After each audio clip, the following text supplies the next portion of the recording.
हमारा advance new date system का जनक परम पूज्य श्रद्धेय बीबी चौहान गुरु जी के चरणों में सत सत बार नमन। प्रदीप शाह भैया जी को बहुत बहुत प्रणाम। और यहाँ आए हुए सभी साधकों को मेरा प्यार भरे नमस्कार। तो आज हमारा तीसरा दिन है सेशन की, जो हमारा शुरुआत होने जा रहा है। अभी साधकों ने जुड़ रहे हैं। ये हमारा सौभाग्य हुई कि प्रदीप शाह भैया जिन्होंने अपनी बिजी शेड्यूल से समय निकाल के भी आप लोगों के लिए सेवा में मौजूद रहे और आप लोगों को क्लियरिटी देने के लिए कि एक्चुअली एनिमल प्रोडक्ट एक क्रुएलिटी है, एक पशु हिंसा है और हमको हमारे लिए ये बना ही नहीं हुआ है। इसको अच्छी तरीके से वो प्रोजेक्टर में अपनी दिखा के आप लोगों को समझा, मतलब पूरी तरह से समझाए, आपका अंडरस्टैंडिंग हो बोल के, ताकि आप लोग खाली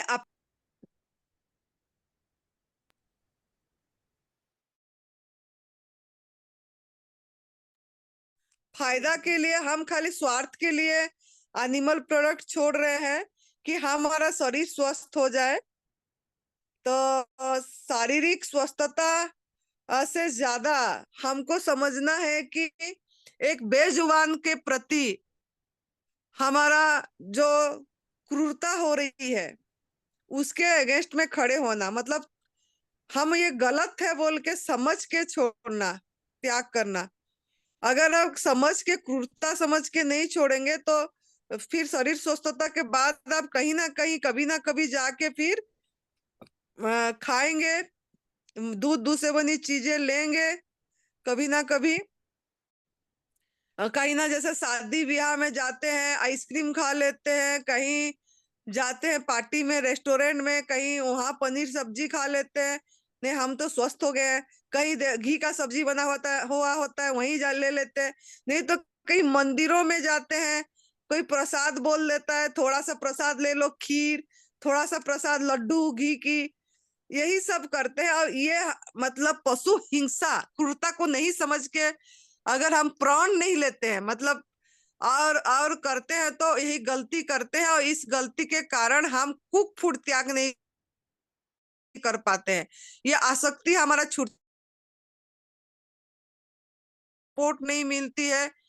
और जब आप समझ के इसको त्याग करेंगे और प्रण करेंगे, प्लेज लेंगे। आज प्रदीप भैया ने, आप लोगों ने जिन्होंने भी पूरी तरह एनिमल प्रोडक्ट छोड़ना चाहेंगे कि ना, तो उनको प्रण कराएंगे। तो आप लोग प्रण करें ताकि ऐसा ऐसा कसम लें जिस कसम लेने से और आप कभी टच भी नहीं करेंगे। जैसे मांसाहार करना, खाना, देखना, बनाना, उसके लिए पैसे देना, स्पॉन्सर करना भी पाप है, हिंसा है, कर्म खराब होती है। ऐसे दूध से बनी चीजें, शहद, सिल्क कपड़े, चमड़े की चीजें, हैवी ऊनी चीजें, ये जो हिंसा से जो चीज भी आ रही है उसमें भी अगर आप लेंगे या देंगे या स्पॉन्सर करेंगे, सहयोग करेंगे, सहमति देंगे, या ऐसे स्थान में डोनेट करेंगे जहां क्रुएलिटी हो रही है, छोड़ दिए हैं, लेकिन जहां क्रुएलिटी हो रही है, हिंसा हो रही है, वैसे स्थान में आप दान भी करेंगे तो आपका कर्म का भागीदार होंगे। तो ये सब बारे में प्रदीप साहब भैया समझाएंगे अच्छे से। आज लोग जुड़ रहे हैं बोल के मैंने थोड़ा बोल दी कि और थोड़ा लोग जुट जाए और उनका लाभ उठा पाए। तो इसके लिए तो आप लोग को सबको बहुत स्वागत है। ऐसे बढ़िया मूवमेंट में आप एडवांस न्यू डाइट सिस्टम का जूम सेशन में आए हैं, पुण्य वाले आके प्रदीप साहब भैया जी का बात को सुन पा रहे हैं। तो अभी मैं प्रदीप साहब भैया जी को स्वागत कर रही हूँ और बहुत धन्यवाद दे रही हूँ। अभी उन्होंने आप लोगों को आगे लेंगे, जो सेशन ले रहे हैं उसको और थोड़ा आगे लेंगे और आप लोगों को समझाएंगे कर्म के बारे में भी। द लॉ ऑफ कर्म, मतलब जैसा करेंगे ऐसा भरेंगे। ये जैसा बोएंगे ऐसा काटेंगे, इस सब के बारे में भी थोड़ा आलोकपात करेंगे। तो प्रदीप साहब भैया, अभी आप इनको थोड़ा कराइए, बताइए। आप सभी को नमस्कार। आनंदी माँ को मेरा प्रणाम हो, सुरेश भाई जी को, और हमारे गुरु जी बालू भाई चौहान को हमारा नमन है, वंदन है। आज तीसरा दिन है। तो पहले 2 दिन में हमने जो कवर किया था वो तो आपको पता है। तो आज हम आगे शुरू करेंगे और देखते हैं ये जो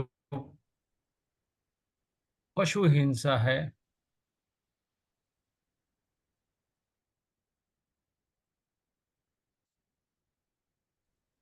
जहाँ दया का भाव नहीं है, मैत्री का भाव नहीं है, प्रेम का भाव भैया जी, आपका आवाज थोड़ा नहीं आ रही है, अभी कनेक्ट नहीं नहीं हुए है, क्या? करुणा का भाव नहीं है। गाड़ी सब पड़ा है, कुछ भी नहीं ले जा पाओगे। जो चीज ले जा सकते हो वो आपका स्वभाव है, आपका संस्कार है। या ऐसा कहे मैं भारत में हूं, तो यहाँ पे रुपए की करेंसी चलती है। अगर मैं अमेरिका चला जाऊं तो डॉलर चलेगा, यूके चला जाओ तो पाउंड चलेगा। तो हर जगह अपनी अपनी करेंसी होती है। तो ऊपर वाले के वहां कौन सी करेंसी चलती है? यही करेंसी चलती है, प्रेम की, दया की, मैत्री की, करुणा की, सद्भावना की। तो ये अगर करेंसी हमारे पास है तो वहां आपकी करेंसी का बहुत स्वागत है। और ये करेंसी आप वहां भी यूज कर सकते हो। अगर यहाँ भी यूज की तो आप जैसा करोगे वैसा आप फल पाओगे। अच्छे लोग जुड़ेंगे आपके साथ, और जितने अच्छे लोग जुड़ेंगे उतना आपको भीतर का आनंद आएगा, और भी मजा आएगा जीने का। और यहाँ से जब भी हम ये शरीर छोड़ेंगे तो यही ये करेंसी हम कहीं भी जा सकते हैं, अगले जन्म में भी ले जा सकते हैं। तो ये जो है हमें समझना है। तो सही पुण्य कैसे अर्जित करना है, जो दया का भाव है, प्रेम का भाव है, वो हम कैसे हमारे में लाएं। तो सभी जीवों से मैत्री रखनी है, प्रेम रखना है, करुणा करनी है। तो अभी कल का जो प्रोग्राम था वही हम आगे शुरू करते हैं।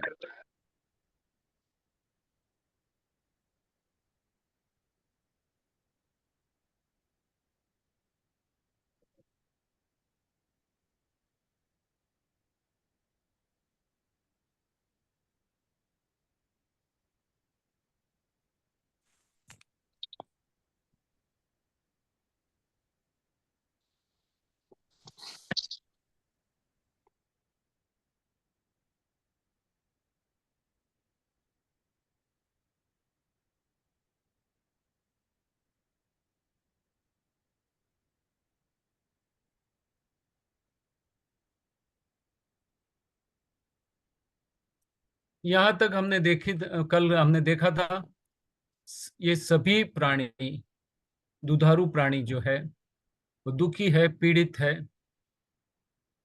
और जन्म से अंत तक सुख का अनुभव नहीं करते हैं। तो ये सत्य हमें खुद को अपना एस्टेब्लिश करना है। कुछ प्रश्न पूछने हैं। ये दूध और डेयरी इंडस्ट्री में जाके, यहाँ पे मादा कितनी है, नर कितने हैं, नर बच्चे कितने हैं, और इनकी उम्र क्या है, यहाँ पे नर इतने कम क्यों है, और दूध देने वाली गाय या भैंस कितनी है, नहीं देती है दूध गाय या भैंस, वो कहाँ है। और जो जानवर जब काम के नहीं है तो आप क्या करते हैं उसका, कहाँ गाड़ते हैं या कहाँ जलाते हैं, उसको पूछिए कहाँ पे है। 30 करोड़ की बस्ती है गाय भैंसों की पूरे इंडिया में। 130 करोड़ की मनुष्य की बस्ती है। हर गांव में एक स्मशान होता है, और अपने हिसाब से गाड़ने की भी व्यवस्था होती है, धार्मिक मान्यता के अनुसार हर गांव में होती है। तो ये 30 करोड़ जानवर के लिए कोई गाड़ने की जगह नहीं, जलाने की भी जगह नहीं, तो जाते कहाँ है? और आप सभी को पता है, रोज लाखों जानवर की कत्ल होती है। तो ये जानवर आते कहाँ से हैं? ना तो ये आसमान से टमकते हैं, ना तो पेड़ पे उगते हैं, ना तो जमीन से उगते हैं। ये सभी जानवर सिर्फ एक ही जगह से आते हैं, वो है दूध और डेयरी इंडस्ट्री से। जब काम का है, स्वार्थ का संबंध है, तब तक उनको पालेंगे, पोसेंगे और ज्यादा से ज्यादा दूध निकालने के लिए सभी अत्याचार करेंगे। और जब जानवर काम के नहीं है, कमर्शियली वायबल नहीं है, तो फिर उसको कत्ल खाने भेज देते हैं या रास्ते पे भटकना छोड़ देते हैं, हाईवे पड़े रहते हैं, एक्सीडेंट हो जाता है और हर जगह की लाठियां खाते हैं। तो ये दुखी प्राणी है। इसका सत्य आप एस्टेब्लिश कीजिए और अपना सत्य एस्टेब्लिश करने के बाद आप आपका निर्णय लीजिए क्या करना है, कैसे करना है। और आगे बढ़ते हैं। अभी ये जो है ग्रीन हाउस एमिशन की बात है, वो हम आगे और भी देखेंगे विस्तार से। तो आप देखेंगे कि जो मांसाहार ज्यादा खाते हैं, सबसे ज्यादा ग्रीन हाउस एमिशन है उनका ज्यादा होता है। और जो वीगन है उसका सबसे कम है। वीगन में भी फायरलेस वीगन है, सनकुक्ड वीगन है, उसका तो इससे भी कम आता है, क्योंकि वो तो अग्नि की ही जरूरत नहीं, तो कुछ जलाने की ही जरूरत नहीं है। तो जो है वीगन के लिए, सन कुक वीगन के लिए, गॉड कुक वीगन के लिए, फायरलेस वीगन के लिए, या तो कहे प्राकृतिक भोजन वाले जो लेने वाले हैं, इस सभी को हम धन्यवाद देंगे, थोड़ी तालियां बजाएंगे। उन्होंने जो पर्यावरण के लिए काम किया है, आप सभी का धन्यवाद होना चाहिए। और आप चैट बॉक्स में भी उसको डाल सकते हैं। तो समझना है कि पर्यावरण जो है हमारे लिए तो अच्छा ही, आगे आने वाली पीढ़ी को भी हम कुछ दे के जाएं। उनको भी लगना चाहिए कि हमने कुछ किया है उनके लिए। तो ये जो है प्रकृति का विज्ञान समझिए। हिंसा जहां भी होगी वहां पे शरीर, मन और भाव सभी विकृत होते हैं। तो इससे बचना है। निम्न हिंसा का मार्ग है fireless raw vegan diet, suncooked vegan diet. तो ये सब हमें समझना है, अपने आप को समझाना है, अपने आत्मबल को जगाना है और आगे बढ़ना है। अभी बहुत सारे जो हमारे शाकाहारी भाई हैं जो दूध और डेयरी प्रोडक्ट्स लेते हैं, जब हम उनसे बात करते हैं कत्ल खाने के, हाँ कत्ल खाने तो बंद होने ही चाहिए, मांसाहार तो बंद होना ही चाहिए। लेकिन उन्हें समझना चाहिए कि जब तक आप दूध पीते हो, डेयरी प्रोडक्ट्स खाते हो, तब तक ये जानवरों की कत्ल होगी होगी और होगी ही। और आप उसके भागीदार हैं, आपके वजह से हुआ है। जितने ज्यादा दूध के और डेयरी प्रोडक्ट्स हैं, उतने जबरदस्ती जानवर पैदा किए जाते हैं, उनका शोषण होता है, और जब काम के नहीं है तो उनकी कत्ल होगी। तो कत्ल खाने या मांसाहार का विरोध करना है तो पहले दूध और डेयरी प्रोडक्ट्स छोड़िए, फिर उसका विरोध करेंगे तो कोई सार्थक विरोध होगा, वरना तो ये दंभ हो जाएगा। या पढ़ लीजिए, दुनिया के रखवाले सुन दर्द भर मेरे नारे, दर्जा तो दिया तूने माँ का, और तड़पाया तरसाया फिर मार दिया। सुबह की चाय ने, दिन का दही ने और रात की आइसक्रीम ने उन बेगुनाहों का पूरा जीवन खा लिया। समझ सकते हैं कितना इस दर्द है इस स्टेटमेंट में। आप भी सोचिए, ये जो लिखा है सिर्फ हमारे खुराक के लिए वो जानवर पैदा हुए, ऐसा हो लगता है ऊपर वाले ने खाली हमको हमारे खुराक के लिए इनको बनाया हुआ है। उनको भी हमारी जैसी संवेदनाएं हैं, वो भी फैमिली में रहना चाहते हैं, लेकिन हमारी वजह से वो जन्म से लेकर अंत तक एक भी पल सुख का अनुभव नहीं करते हैं। वो बंधते रहे तब तक जब तक दम न तोड़ दे। और लोग कहते हैं कि ऐसे कैसे दूध और मक्खन खाना छोड़ दे। भगवान, डेयरी हिंसा को देखने के बाद ये मानव कैसे दूध और डेयरी प्रोडक्ट्स ले सकता है? अभी आपको ही चिंतन मनन करना है। जो सत्य मैंने बताया आप खुद उसकी इन्वेस्टिगेशन कर लीजिए, गूगल पे सर्च कर लीजिए। आपके अड़ोस पड़ोस में जो भी तबेले है, गौशाला है, जो भी है वहां जाइए, डेयरी इंडस्ट्री जाइए, सत्य देखिए। और ये हिंसा देखने के बाद और हमारे स्वास्थ्य के लिए बिल्कुल हानिकारक है। तो अभी आपको ही आपका निर्णय लेना है कि दूध और डेयरी प्रोडक्ट्स आपको लेने हैं या नहीं। कोई भी एंगल से ये सही नहीं है। इतने मैंने करीब 500 से ज्यादा छोटे बड़े प्रोग्राम किए हैं ये पशुजन्य खुराक पे, आज तक कोई ऐसा मिला नहीं। पहले भी लोग विरोध करते हैं, हमारी मान्यता ऐसी है, ये है वो है। मैं बोला पूरा प्रोग्राम सुन लो, बाद में बात करेंगे। तो पूरा प्रोग्राम होने के बाद कोई आता नहीं है, या ज्यादा बोलेंगे अच्छा हुआ आपने बताया हमें, हम तो जाग गए, वरना हमको तो ये सब पता ही नहीं था। तो आपका भी मौका मिला है, आप भी ये सत्य समझ ले क्या है क्या नहीं। और अभी एक जो है इसको सुनिए, इनकी तरफ सुनिए क्या कहना चाहते हैं।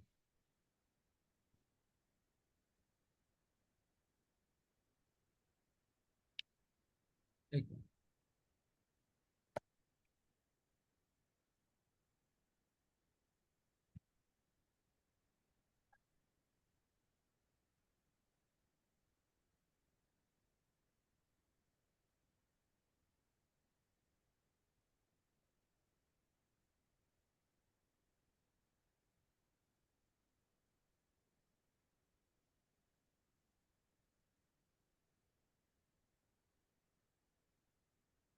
सुनिए इनको, अगर ये इनको हमारी जुबान में बोलते तो क्या कहते? मुझे कोई छुड़ाओ यहाँ से, मुझे सांस लेने दो, मैं बहुत डर चुका हूँ, ये मुझे आतंकित करते हैं, मुझे मेरा बच्चा वापस दे दो।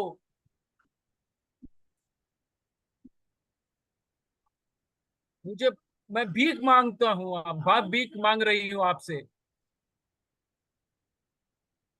मेरे पास था वो सब मैंने आपको दे दिया,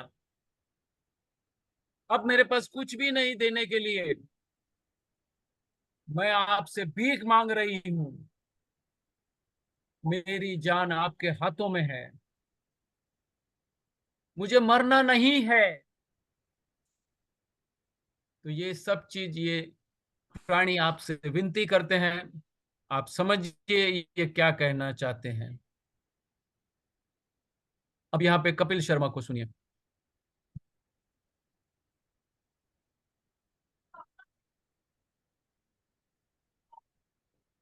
कि लोग बोलते हैं ना भाई कि अगर आप बॉडी बिल्डिंग कर रहे हो, जिम कर रहे हो, तो आपको नॉन वेज खाना जरूरी है। ये आपके सामने जीती जाती मिसाल है, ये प्योर वेजिटेरियन है। तो भाई ये अफवाह है कि प्रॉपर प्रोटीन नहीं मिलता है जो वेज डाइट करते हैं। इट्स एक एब्सोल्युटली गलत इन्फॉर्मेशन है कि आपको नॉन वेज से अच्छा प्रोटीन मिलता है और वेजिटेरियन खाना से प्रोटीन नहीं मिलता है। तो मैं जानवरों से बहुत प्यार भी करता हूँ जी, और मैं सोचता हूँ कि हम लोग जानवरों के लिए फैक्ट्री फार्मिंग जिसे बोलते हैं जी, जानवरों को खिलाते हैं, फिर जानवरों को मारते हैं खाने के लिए, क्योंकि प्रोटीन वहां से मिलता है। लेकिन जानवर को प्रोटीन कहाँ से मिलता है? वही घास और पेट से। राइट। तो आप वो मिडिल मैन है, उसको हटा दीजिए। और आप, तो ये भाई आप लोगों से रिक्वेस्ट है हाथ जोड़ के, अगर आप किसी जानवर का कुछ भला नहीं कर सकते, उनको कुछ खिलाने पिलाने को नहीं दे सकते हैं, तो कम से कम ये सब ना करें। वो बेजुबान है और बद्दुआ बहुत असरदार होती है उनकी। तो ये आपने जॉन अब्राहम को सुना कपिल शर्मा शो में।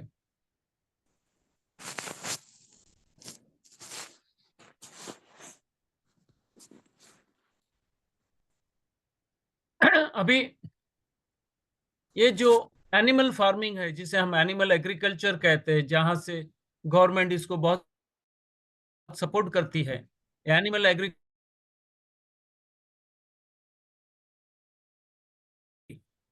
वहां से उसको पालना है, पोषना है, और वहां से किसी की कमाई होती है।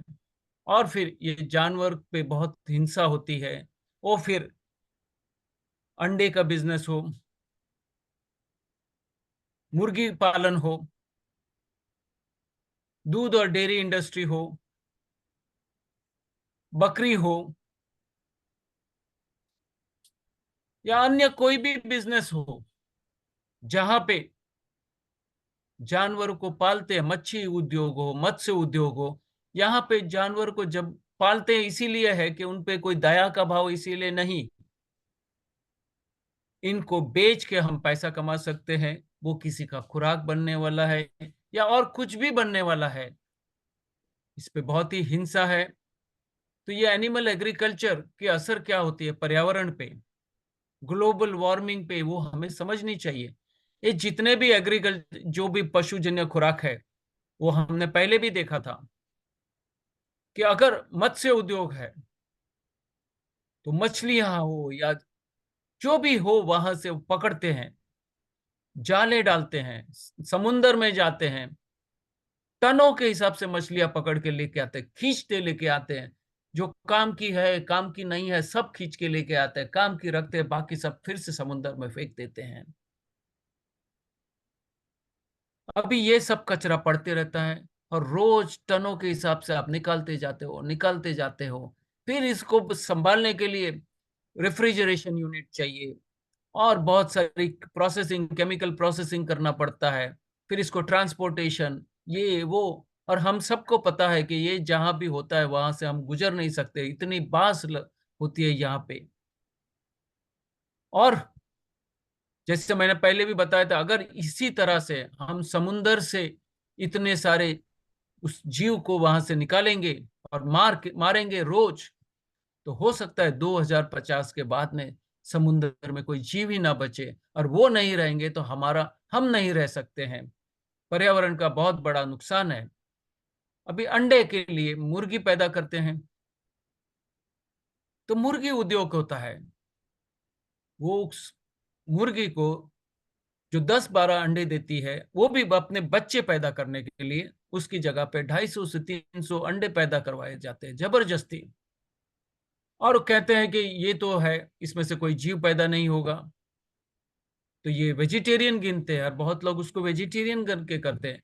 लेकिन कोई भी मुर्गी जो है अंडा देती है बच्चा पैदा करने के लिए, आप लोग जबरदस्ती उसको ओवन में रख के उसको इंक्यूबेट करते हो और कहते हो कि ये अनफर्टिलाइज्ड एग है, और फिर उसको इतना खराब खुराक खिलाते हो, उसका नहीं है वो खुराक खिलाते हो, चलने की जगह नहीं, हिलने की जगह नहीं, वहीं मल मूत्र का त्याग और वहीं रहना है। और उनकी जो है लाइफ जो है इतनी बदतर होती है, इतनी बदतर होती है, आप सोच नहीं सकते। सबसे ज्यादा पूरे वर्ल्ड में मुर्गियां काटी जाती हैं, करोड़ों के हिसाब से कटती है। तो ये अंडे का उद्योग हो, मुर्गी पालन हो, या फिर आप जो भी इंडस्ट्री ले लो, कहीं पे बकरे पालते हैं, कहीं पे सूअर पाले जाते हैं, कहीं पे गाय भैंस पाली जाती है और अन्य जानवर पाले जाते हैं, कोई भी दया का भाव नहीं है, कोई भी प्रेम नहीं है इस जीव से। सिर्फ सिर्फ सिर्फ पैसे कमाई करनी है, उनका शोषण करना है, जबरदस्ती उनकी बस्ती बढ़ानी है, और फिर जबरदस्ती जब काम के नहीं है या उससे पैसे आने वाले हैं ज्यादा से ज्यादा, तब उनकी कत्ल करनी है या बेच देना है। तो ये सब इतना सारा हो रहा है, तो पर्यावरण पे क्या हो रहा है कि पहले तो जो है इन सभी जानवरों को खाने खिलाने के लिए जंगल काटे जाते हैं, उनको रहने के लिए, फिर उनके लिए जो दाना उगाना पड़ता है या उनके लिए जो भी घास उगाना पड़ता है, जो भी है, तो जंगल काट काट के आप करते हो, तो पूरे पर्यावरण का बहुत बड़ा नुकसान करते हो। और इसके कारण होता क्या है कि समुन्दर में से मछलियां चली गई और ये जंगल काटे गए, तो पृथ्वी का टेम्परेचर बढ़ते जाएगा, बढ़ते जाएगा, बढ़ते जाएगा। और अगर ये टेम्परेचर ऐसे ही बढ़ते जाएगा जो पिछले 50 साल से बढ़ रहा है, तो फिर गर्मी बढ़ेगी। गर्मी बढ़ेगी तो समुन्दर का लेवल बढ़ेगा, तो समुन्दर के आसपास के जितने भी इलाके हैं वो सभी धीरे धीरे पानी में आते जाएंगे। ये छोटे छोटे जो टापू है, छोटे जो अंडमान निकोबार, ये ऐसे लक्षद्वीप है वगैरह वगैरह, वो तो हो सकता है फ्यूचर में चले पानी के अंदर चले जाए, क्योंकि गर्मी बढ़ रही है तो समुन्द्र का लेवल बढ़ेगा। और ये जो हिमालय जो है, ये हमारे पहाड़ है जहाँ पे इतनी ठंड है, इतना स्नो है, बर्फ है, वो सब पिघलेगा और वहां भी जो है वातावरण उजड़ेगा। तो इसकी पूरी सभी जगह पे तकलीफ होगी, कहीं पे बहुत जोरों से बरसात होगी, कभी सूखा पड़ेगा। अभी जहाँ ज्यादा बरसात हुई तो भी प्रॉब्लम, सूखा पड़ा तो ही भी प्रॉब्लम है। टेम्परेचर बढ़ेगा तो और बहुत सारी आपत्तियां आएगी। तो ये सभी चीज होने वाली है। ये जो ग्लोबल वार्मिंग हो रही है, ग्रीन हाउस इफेक्ट की बात हो रही है, उसमें दूध और डेयरी इंडस्ट्री का बहुत बड़ा रोल है। ये जितने भी गाय और भैंस है, वो जो है मीथेन गैस छोड़ते हैं, कार्बन डाइऑक्साइड गैस छोड़ते हैं, नाइट्रस ऑक्साइड भी छोड़ते हैं, जो हमारे टेम्परेचर को, हवामान को खराब करते हैं। हम सोचते हैं ये इंडस्ट्रियलाइजेशन खराब है। हाँ, बिल्कुल खराब है। प्रदूषण वो भी करते हैं, लेकिन ये भी तो बड़ा प्रदूषण करते हैं और फैलते रहता है, वो भी जंगल काट काट के। तो कहीं ना कहीं हम अपना सर्वनाश कर रहे हैं ये पशुजन्य खुराक खा के। मैंने पहले भी बताया था कि हमारा 70 से 75% या उससे भी ज्यादा जो है फार्मिंग होता है, ये पशुओं की खुराक के लिए होता है। अगर इनकी जबरदस्ती हम बस्ती ना बढ़ाए तो इनकी ऑटोमेटिक बस्ती कम हो जाएगी, और उनके लिए खाना और हमारे लिए खाना चाहिए उससे और भी ज्यादा जगह होगी। तो आप सभी को मेरी फिर से एक विनती है, आप प्लांट बेस्ड वीगन की ओर जाइए और ये खुराक लीजिए, तो बहुत ही अच्छी बात है। ये देखिए, ये सभी आप बोलेंगे अगर हम दूध नहीं लेंगे, डेयरी प्रोडक्ट्स नहीं लेंगे, घी नहीं लेंगे, चीज नहीं लेंगे, पनीर नहीं लेंगे, आइसक्रीम नहीं लेंगे, तो क्या करें? तो आपके लिए ये सभी जो है प्लांट बेस्ड ऑल्टरनेटिव है। इसमें जो है हिंसा नहीं है, आपका स्वास्थ्य है, न्यूट्रिशन भी है, सत्व भी है, और ये आपके घर में भी बना सकते हो। यार आजकल तो बाजार में भी बिकने लगा है, ऑनलाइन भी मिल सकता है ये सभी चीज। कुछ चीज तो आप आपके घर में बना सकते हो, जैसे मैं कुछ यहाँ पे आपको बताता हूँ। और बाकी आप जो है गूगल पे जाके सर्च मारिए, आपको सब मिल जाएगा ऑल्टरनेटिव्स। लेकिन घर पे बनाएंगे तो बनाना भी आसान है, सस्ता भी पड़ेगा, अच्छा भी पड़ेगा। तो देखिए with non dairy milk option में क्या क्या आपके पास है। ये देखिए, कोकोनट में से मिल्क बना सकते हैं। तो कैसे बनाना है देख लीजिए।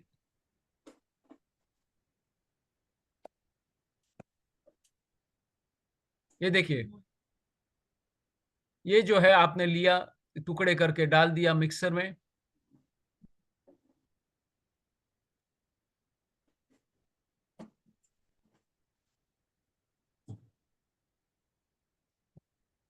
थोड़ा पानी डालिए इसमें से ताकि मिक्सर घूम सके।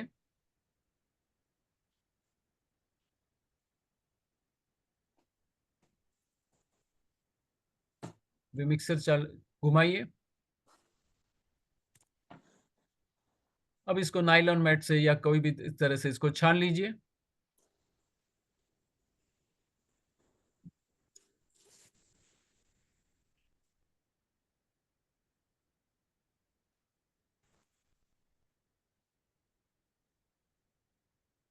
ये सस्ता सौदा है। एक बड़े नारियल में से आप 1.5 से 2 लीटर दूध बना सकते हैं, और उसमें से भी बटर मिल्क भी बना सकते हो, छाछ भी बनवा सकते हो, बहुत सारी चीजें आप बना सकते हो। आगे देखते हैं। ये देखिए, करना क्या, फर्स्ट स्टेप में इसके टुकड़े काटे, सेकंड स्टेप में जो है इसको मिक्सर में किया, घुमाया, और फिर हो गया इसको छान लिया, और ये जो है मिल्क तैयार हो गया। और उसमें जो भूसा रहता है, जो बचा हुआ है, कुचा है, वो आप जो है कोई पेड़ को या जमीन में डाल सकते हैं, वो फिर से रिसाइकल हो जाएगा। और एक बड़े जो कोकोनट लेंगे तो करीब 1.5 लीटर का गाढ़ा दूध आप बिल्कुल बना सकते हैं। तो ये सस्ता सौदा है। थोड़ी मेहनत है, लेकिन करने लायक मेहनत है। अभी आलमंड मिल्क बनाना है। तो आलमंड मिल्क में क्या करना है, जो भी है, जो बादाम के कुछ 10-12 बादाम है, उसको पहले पानी में भिगो दीजिए। उसको पानी में भिगो दीजिए, कुछ घंटों रहने दीजिए, 3-4-5 घंटे, या रात को डालो सुबह निकालो। पुराना पानी निकाल दीजिए, फिर मिक्सी में डालिए और मिक्सी को घुमा दीजिए। तो ये आपका आलमंड मिल्क तो रेडी हो गया। सस्ता सौदा है। 10-12 बादाम का कोई वजन नहीं होता, और उसके वजन की कॉस्ट भी पकड़े, और इमीडिएट हो सकता है, ये कहीं भी बना सकते हो। आप कहीं घूमने जा रहे हो तो अभी तो छोटे छोटे ये आते हैं मिक्सर ग्राइंडर, तो उसमें आप बिल्कुल आराम से बना सकते हो। अभी आपको जो है बटर मिल्क बनाना है, छाछ बनाना है, तो इतनी टेस्टी छाछ बनती है और इंस्टेंट बनती है कि आप जो जो है वो आपके पास जो पहले छाछ आप पीते थे गाय या भैंस के दूध की, उससे अनेक गुना अच्छा है। करना क्या है, जो कोकोनट मिल्क आपने निकाला था या दूसरी बार जो बना के निकाला था, जो बचा हुआ है उसमें से जो पतला दूध निकलता है उसको पतला कीजिए, उसमें जो है ये सब चीज डाल दीजिए, नींबू डाल दीजिए, जीरा डाल दीजिए, अगर आपको चाहिए तो ब्लैक सॉल्ट डाल दीजिए, थोड़ा पुदीना डाल दीजिए, मिक्सर में घुमा दीजिए और आप देखिए तो ये बहुत ही अच्छी टेस्टी बन जाती है। ये नमक डालने से और नींबू डालने से उसका स्वाद भी उसके छाछ के जैसा आ जाता है। अभी मिल्क शेक भी बना सकते हो घर में, ऐसे ही जैसे आपने मिल्क बना दिया उसमें मैंगो के टुकड़े डाल के घुमा दीजिए तो मैंगो मिल्क शेक बन जाएगा। बनाना डाल के डालेंगे तो बनाना मिल्क, आपको मीठा, अगर आपको मिठास चाहिए तो थोड़े खजूर डाल के घुमा दीजिए तो स्वीटनेस भी बढ़ा सकते हो। तो ये सब चीज आप कर सकते हो। ये देखिए, एक मैंगो मिल्क शेक बना रहे हैं, एक कप कोकोनट ले लिया, देखिए कैसे बनाते हैं। अगर आपको मीठास चाहिए तो थोड़ा डेट या तो खजूर का पेस्ट डाल दीजिए।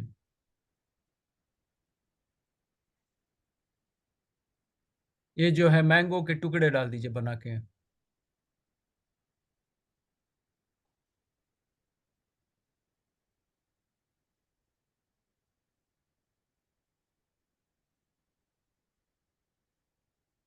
और मिक्सर में चला लीजिए।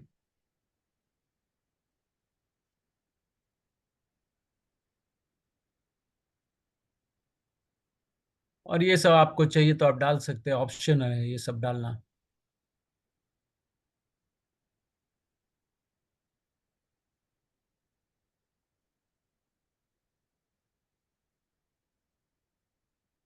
तो ये घर पे तैयार हो गया, सस्ता सौदा है, सब अच्छी है, टेस्ट है, सभी है।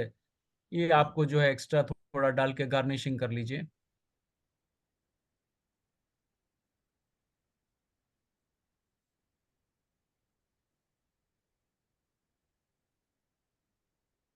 देखिए,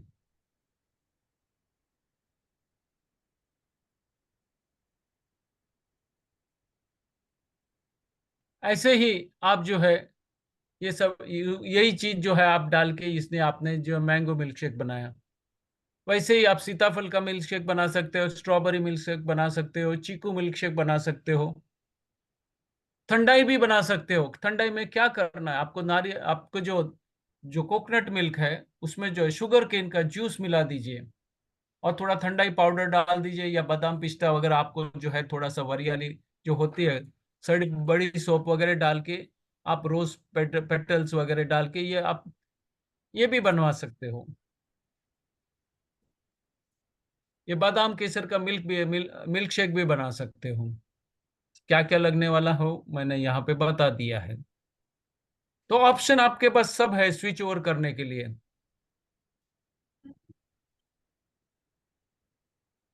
अभी बात आती है कि ये सब चीज आप आपके घर में बना सकते हो,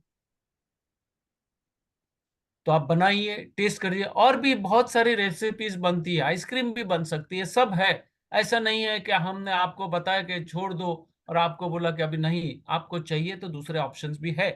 एक्चुअली मैं आपको बता दूं, बचपन में माँ का दूध लिया, बाद में कोई भी दूध की जरूरत नहीं है, लेकिन अभी हमको आदत हो चुकी है, तो ये ऑप्शंस के लिए आप जा सकते हो। और भी वेराइटीज है, आप नेट पे सर्च कर सकते हो, या अभी चाहिए तो हम एक प्रोग्राम करेंगे जहाँ पे हम ये सब चीज कैसे बनाते हैं वो कर सकते हैं। मेरी वाइफ मीना ये सब प्रोग्राम करती है, वो भी बता सकती है। अभी मैंने आपको क्या क्या नहीं बताया अब तक, कुदरत का कानून बता दिया है कि हमारा शरीर जो है कोई भी पशुजन्य खुराक के लिए नहीं बना है। वो मांसाहार हो, उसमें फिर मच्छी हो, अंडे हो, दूध हो, डेयरी प्रोडक्ट्स हो, किसी के लिए भी नहीं बना है। मैंने ये भी बता दिया था आपको कि इस ये सब खुराक लेंगे तो हमारे शरीर पे क्या असर होती है, आध्यात्म पे क्या असर होती है, हमारे मानसिक स्वास्थ्य पे क्या असर होती है। ये दूध पचता नहीं है, ये पशुजन्य खुराक पचता नहीं है। आप मांसाहार खाते हैं तो कितने दिनों तक, कितने घंटों तक पड़ा रहता है, सड़ता है और अनेक बीमारियों का कारण बनता है। दूध के बारे में भी मैंने बताया था, 70% को तो वो होता ही नहीं है, क्योंकि बचपन में कुदरत ने जो दूध दिया था तभी हमें पाचन के लिए व्यवस्था की थी। जैसे ही हमारे दादू आते हैं, कुदरत जो है दूध को पचाने की व्यवस्था बंद कर देते हैं, और जो है चबा की जो खाने की व्यवस्था है उसके ऊपर हम चेंज हो जाते हो। तो ये सब मैंने पहले भी आपको बताया था, तो ये हमें समझना है। मैंने सभी धर्मों में दया की, जीव दया की बात हुई है ये भी बताया था, करुणा की बात है ये भी बताया था, कृष्ण जी ने क्या कहा था, भगवान महावीर ने क्या कहा था, बौद्ध ने क्या कहा था, क्राइस्ट ने क्या कहा था, पैगंबर ने क्या कहा था, और सभी धर्मों से मैंने आपको रेफरेंस दिखाए थे। मॉडर्न साइंस भी ये एग्री करता है आज, और मॉडर्न साइंस भी आज बात कर रहा है प्लांट बेस्ड वीगन डाइट की।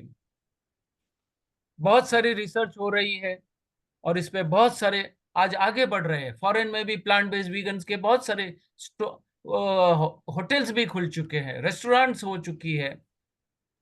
तो ये सब हो रहा है, इतने सारे अवेयरनेस प्रोग्राम हो रहे हैं।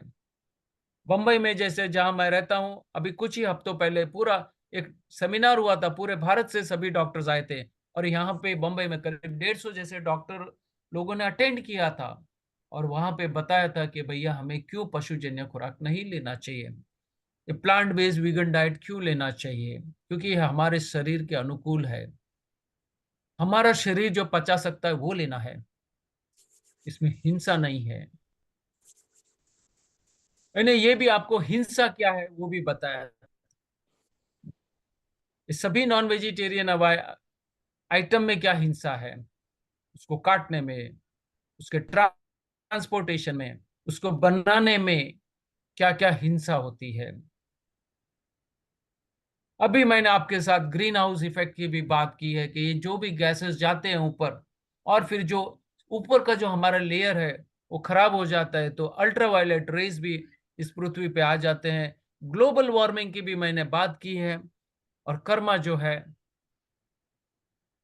आप ही सोचिए, अगर कोई जानवर, वो चींटी हो, या एक मच्छी हो, या मुर्गी हो, या बकरी हो, या गाय हो, या भैंस हो, अगर उसको मारा जाता है तो वो तड़पती है, उसकी आवाज, ये चीख और उसका तड़पना, क्या आप देख सकते हो? अगर आप देख नहीं सकते हो तो उसको खा कैसे सकते हो? ये मछलियां जो है, आप बोलेगे मुझे फ्रेश चाहिए, तो जिंदा मछली को आप तल के देते हो, तवे पे चढ़ा देते हो। तो क्या हालत होती है आप सोचिए। अगर हम ऐसे कर्म करेंगे, एक माँ को बच्चे से अलग करके आप दूध पिएंगे उसका, तो कितना भारी कर्म कर रहे हो।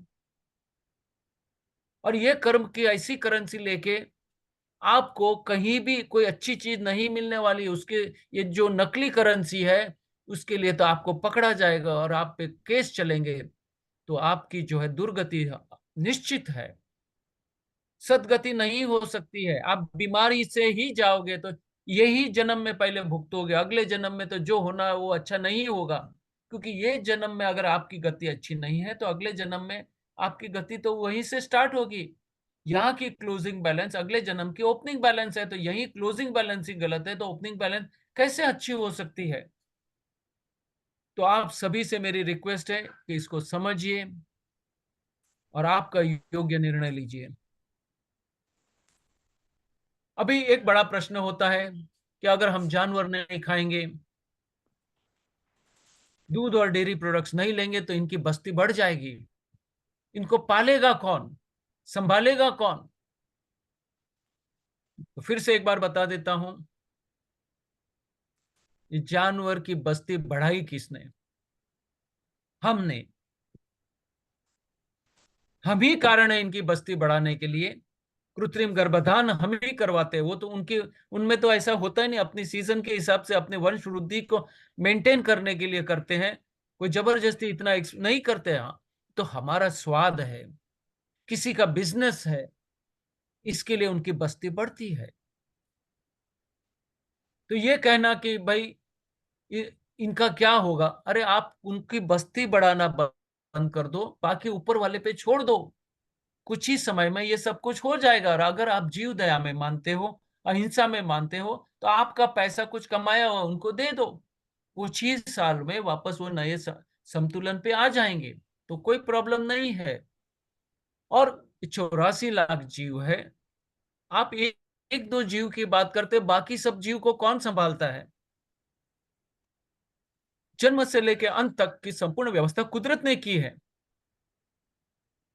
हमारे खान पान की भी व्यवस्था कुदरत ने की है। हम कौन होते हैं? हम एक पत्ता भी नहीं उगा सकते हो, वो तो वही उगाता है। ये तो जबरदस्ती हमने उस पे मलकियत बना दी, और फिर ये सोचता कि ये मेरी मालिकी है। ये जानवर को आपने पैसे दे के खरीदा है, तो समझते हैं कि मैं उसका मालिक हूं और उसका शोषण करूंगा। लेकिन आपको जो भी है वो कुदरत ने दिया है, वो फ्री में दिया है। जाओ कुदरत से खरीद के लेके आओ तो पता चले कि नहीं है। तो सभी जीवों का पोषण कुदरत करती है, और सभी जीवों की जिम्मेदारी उसकी है। आप बीच में खाली विघ्न डालना बंद कर दो, अड़चन करना बंद कर दो, तो कुदरत ही उसको मैनेज कर लेगी। और 84 लाख जीव है, आपके तो एक दो जीव भी नहीं मैनेज होते हैं। और जो जीव दया की बड़ी बड़ी बातें करते हैं, कितने जानवर आप संभाल पाते हो? और फिर सिर्फ गाय की ही बात होती है, और कोई जीव की बात ही नहीं है, क्यों अन्य जीव जीव नहीं है? भैंस के बारे में क्या है, गधे के बारे में क्या है, घोड़े के बारे में क्या है, बंदर के बारे में क्या है? सभी को मारा जाता है। और कितने ही जीव है, इतनी मछलियां मरती है, तब किसी को जीव दया याद नहीं आती। ये तो हमको दूध और डेयरी चाहिए, इसलिए हम जीव दया की बात कर रहे हैं। इसका व्यसन हो चुका है, इसलिए हम इतिहास को भी तोड़ मरोड़ के परोसते हैं। इन्होंने ये खाया था, इन्होंने ये किया था, शास्त्रों का कमजोर अर्धघटन करते हैं। शास्त्रों का कमजोर अर्धघटन के कारण क्या हुआ? पूरा समाज बीमार है। शाकाहारी भी बीमार, मांसाहारी भी बीमार, जैनी भी बीमार। धर्म की मान्यता कुछ भी हो, कुदरत ने तो दंडित कर ही दिया आपको। जब तक आप हिंसा भरा खुराक लेंगे तो स्वस्थ नहीं रह सकते हो, ये हमको समझना है।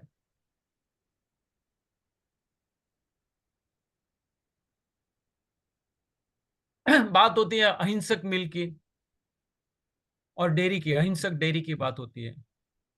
सालों से मैं सुनते आया हूं, और सदियों से डिस्कशन हो रहा है, अहिंसक मिल चाहिए हमको, अहिंसक डेयरी होनी चाहिए। आज तक मुझे एक भी डेयरी का एड्रेस नहीं मिला जिसको हम अहिंसक कह सकते हैं। हो सकता है कि हिंसा का मात्रा कम हो, लेकिन हिंसा तो है। कोई जानवर जबरदस्ती तो दूध देता नहीं है। आपको उसको लाचार करना पड़ता है, तब जाके वो दूध देती है। स्वेच्छा से तो सिर्फ अपने बच्चे को देती है। अगर उसको पूर्ण स्वतंत्रता हो तो लात मारेगी, हमें पीने नहीं देगी। लेकिन लाचारी के वश तो कोई कुछ भी करवा सकता है। तो अहिंसक डेयरी होती नहीं है। हो सकता है थोड़ी हिंसा कम हो, जैसे बहुत ही हिंसक डेयरी हो, उसको कह सकते हैं कि काला पानी की सजा वाली जैसी रहती है, रहना पड़ता है। कोई जेल में रहता है तो कोई हाउस अरेस्ट में रहता है।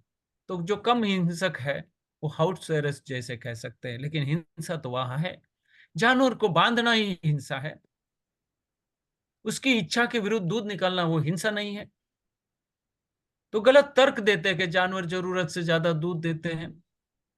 जिस तरह से आप गाय और भैंस को पालते हो और जो खुराक खिलाते हो, वो किसी भी जीव के साथ कर लो तो जरूरत से ज्यादा दूध देगा। अभी बात आती है क्या गाय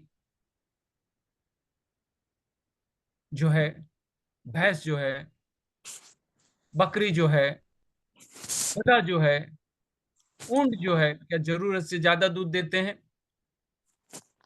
कोई भी प्राणी जरूरत से ज्यादा दूध नहीं देता है जब तक उस पर जबरदस्ती न की जाए, और जबरदस्ती की जाए तो कोई भी जीव जरूरत से ज्यादा दूध देगा। बंदर भी देगा, चूहा भी देगा, मनुष्य भी देगा। तो इसको जस्टिफिकेशन नहीं है। प्राकृतिक वातावरण में रखो, कोई भी प्राणी एक बूंद ज्यादा दूध नहीं देगा। तो ये कुतर्क देना बंद कर दो कि गाय ज्यादा दूध देती है, हम नहीं निकालेंगे तो उसको तकलीफ होती है। उसको तकलीफ इसलिए होते हैं क्योंकि आप उसको अप्राकृतिक तरीके से रहते हो, और उसकी कैपेसिटी से 3-4 गुना ज्यादा दूध निकालने के लिए उसके साथ गलत व्यवहार करते हो, गलत खुलाते हो, इंजेक्शन देते हो, बहुत सारी गलत चीजें करते हो। 4 थन का प्राणी है, ऊपर वाले ने उसको परफेक्ट बनाया है, कोई मैन्युफैक्चरिंग डिफेक्ट नहीं है। हम गलत है इसलिए उसको हमें लगता है, या हमें गुमराह करने के लिए ये बताते हैं कि भैया वो जरूरत से ज्यादा दूध देता है, और होगा तो भी उसके बच्चे को पिलाओ या और किसी को पिलाओ। लेकिन वो बच्चे भी नहीं पिएंगे क्योंकि वो जानते हैं कि बचपन में अपनी माँ का दूध पिया वो सही है, बाद में ये तो धीमा जहर है। अपनी माँ का भी दूध धीमा जहर है, तो ये अन्य प्राणी का दूध तो कैसे पी सकते हैं। अभी कहते हैं कि भाई जानवर की बस्ती बढ़ गया हो जाएगी तो क्या होगा। अभी गधे जो है, एक जमाने में बहुत उनकी बस्ती थी, हर गांव में गधे दिखते थे, कुछ भी सामान लाना हो ले जाना हो गधे ही लगते थे। और गधा किसे कहते हैं? जिसमें बुद्धिमत्ता कम है, जो मजदूरी के लायक है, गधा है, गधे जैसा है बोलते हैं। और भैंस जैसा किसे कहते हैं? जिसमें बुद्धिमत्ता कम है, आलसी जैसा है, जो समझने के लिए तैयार नहीं है, उसको हम भैंस कहते हैं। भैंस के सामने बीन बजाना, उसको समझाने की कोशिश करना, जो समझने वाला नहीं है। और जो गधा है जिसमें बुद्धि नहीं है, आज उसका ही दूध हम पीते हैं। ज्यादातर तो सभी भैंस का दूध पीते हैं, और आजकल तो गधी का दूध पीते हैं। और आपको पता है सबसे महंगा दूध जो है गधी का है। पिछले कई सालों से गधे की बस्ती कम हो गई, किसी को चिंता नहीं हुई क्या होगा क्या होगा, अचानक उनकी बस्ती कम हो गई। घोड़ों की बस्ती कम हो गई, किसी को कुछ पता नहीं चला, किसी ने कोई आवाज नहीं उठाई। खाली गाय के लिए आवाज उठाते हैं क्योंकि गाय के दूध का व्यसन है। तो अभी गधी का दूध इतना महंगा क्यों है? कोई सोच सकता है कि उसकी कीमत क्या होगी गधी के दूध का? गधी के दूध की कीमत है करीब 5 से 6 हजार रुपया लीटर। 5 से 6 हजार रुपया लीटर। क्यों इतना महंगा है? बताते कि इससे हेल्थ हमारी बहुत अच्छी हो जाती है, ये रोग पे लागू पड़ता है, वो रोग पे लागू पड़ता है।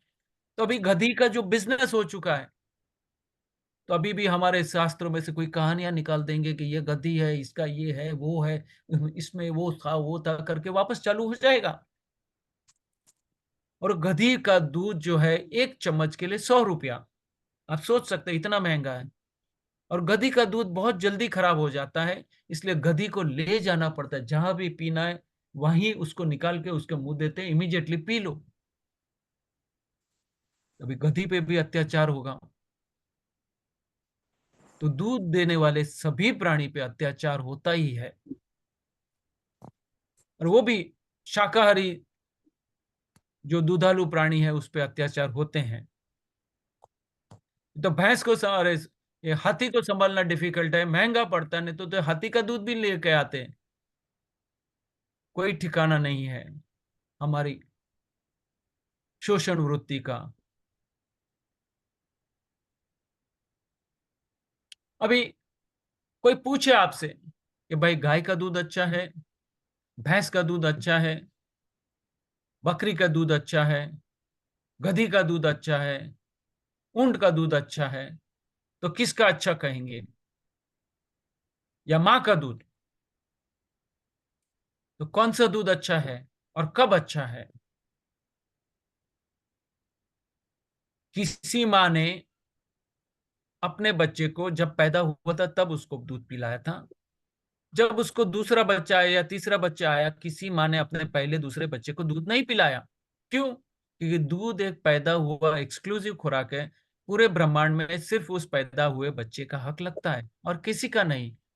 तो वो जो माँ का दूध है वो सबसे बेस्ट है, अमृत है, संपूर्ण आहार आहार है, लेकिन वो पैदा हुए बच्चे के लिए और किसी के लिए नहीं है। वैसे हर माँ है, फिर वो गाय हो, भैंस हो या कोई भी हो,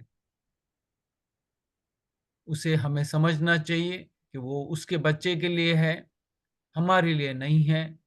तो ये जानवर का शोषण छोड़े, इसमें इतना प्रोटीन है, इतना फैट्स है, ये है, वो है। शास्त्रों में कहीं भी भैंस की महिमा नहीं है और सबसे ज़्यादा तो भैंस का दूध पीते हैं हम। तो भटक चुके हैं हम। ये गब्बर सिंह की एक वीडियो है, अगर किसको सुनना है तो सुन लीजिए, गब्बर का मैसेज क्या है।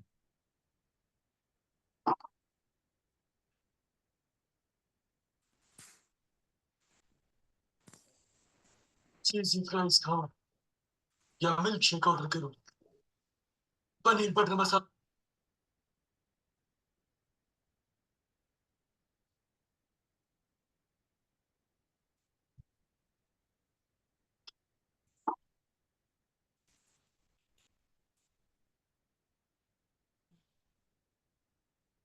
चीज़ी फ्राइज खाओ या मिल्क शेक ऑर्डर करो।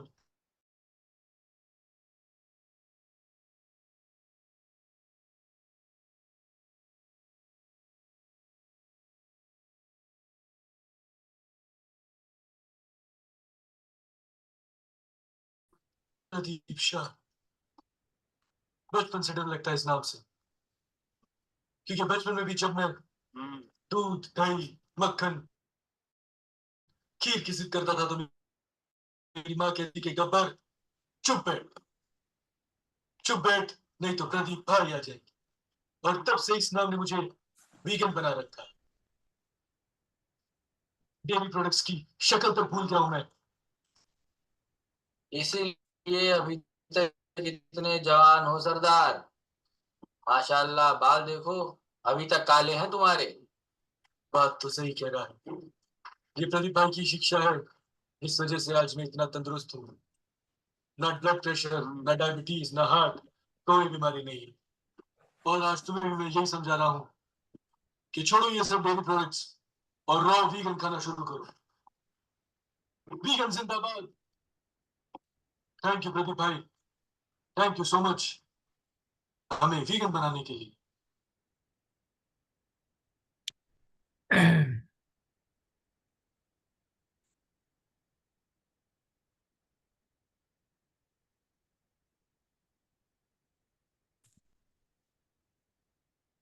तो ये जो है आज का प्रोग्राम था, मैंने आपको शेयर कर दिया है।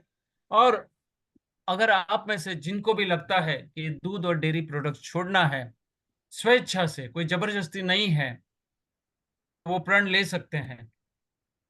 आप जो है साथ में प्रण लीजिए या इसकी रिकॉर्डिंग करके ग्रुप में डाल दीजिए।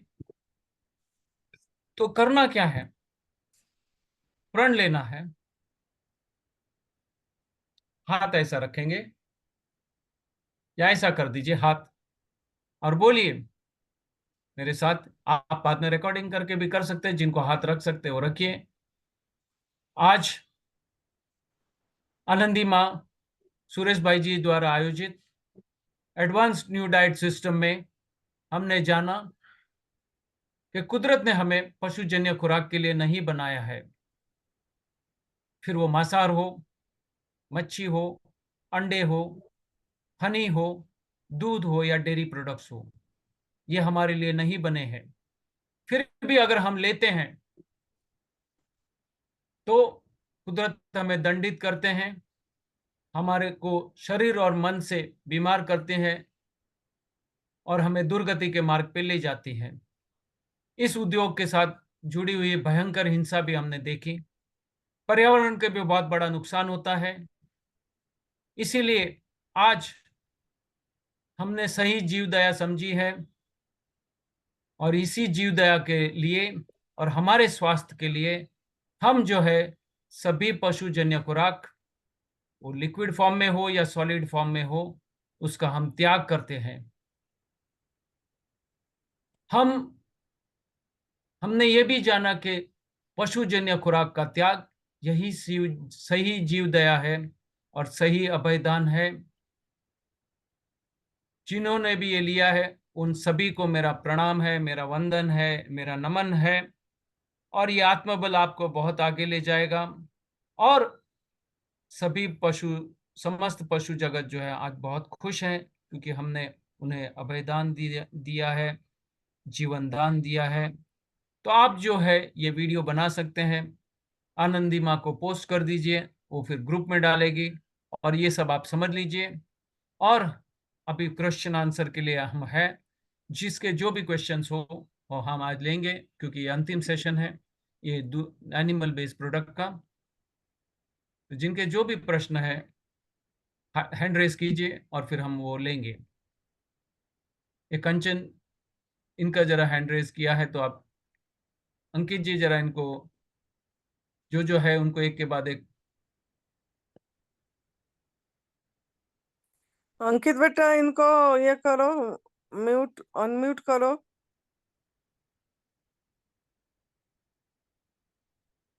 अंकित अब है कि नहीं इसने?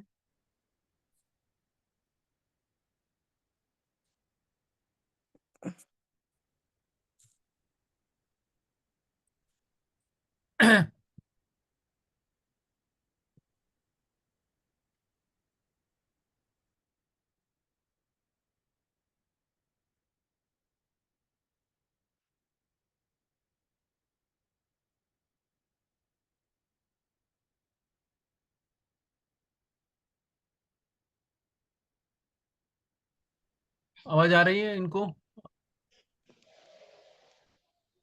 आ रही है। हाँ बोलिए, हाँ नमस्ते। बोलिए, हाँ बोलिए। बहुत अच्छी जानकारी मिली आपसे, आपको बहुत बहुत धन्यवाद।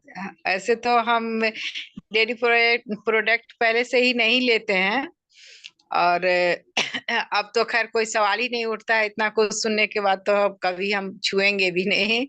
लेकिन मेरे दिमाग में एक बात आता है कि जैसे दूध हर व्यक्ति यदि लेना बंद कर दे तो और ज्यादा कोई तो गाय को फिर पालेगा ही नहीं, फिर उसका कोई वैल्यू नहीं रह जाएगा, तो और ज्यादा वो कत्ल खाने में जाएगी। ये बात मेरे को दिमाग में हमेशा आता है। ये जो है मैंने ऑलरेडी इसका जवाब दे चुका था।